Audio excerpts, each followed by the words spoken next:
দুয়ারে করোনার চেয়ে দেবী দুর্গার আগমন বার্তা। উৎসবের পূর্ণতা পায় যাদের হাতে, সেসব প্রতিমা শিল্পীর এখন কাটছে ব্যস্ত সময়।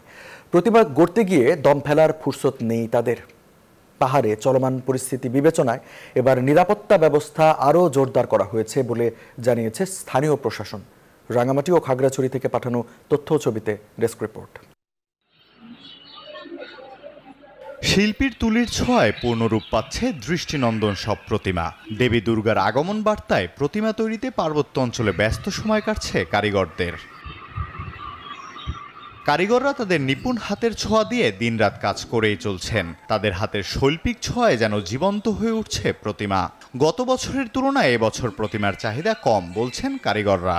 গত বছরের তুলনায় আমরা এবার একটু কম পেয়েছি। গত বছর আমরা 40টার মতো মূর্তি করছি, এবার আমরা করছি 30টা। কাজ সমাপ্তি এখন, আর আগের মতন মজুরি পাই না। সনাতন ধর্মাবলম্বীদের কাছে দেবী দুর্গা শক্তি ও সুন্দরের প্রতীক। প্রতি বছর অশুভ শক্তির বিনাশে দেবী দুর্গা আবির্ভূত হন এই ধরাধামে। মায়ের প্রতি নিবেদন থাকবে, আবেদন থাকবে, আমাদের দেশের মঙ্গল হোক, দেশের সকল মানুষের মঙ্গল হোক, বিশ্ববাসীর মঙ্গল হোক। আমরা আশা করব সবার সার্বিক সহযোগিতার মাধ্যমে আমরা এবছর শান্তি, শৃঙ্খলা এবং নিরাপত্তার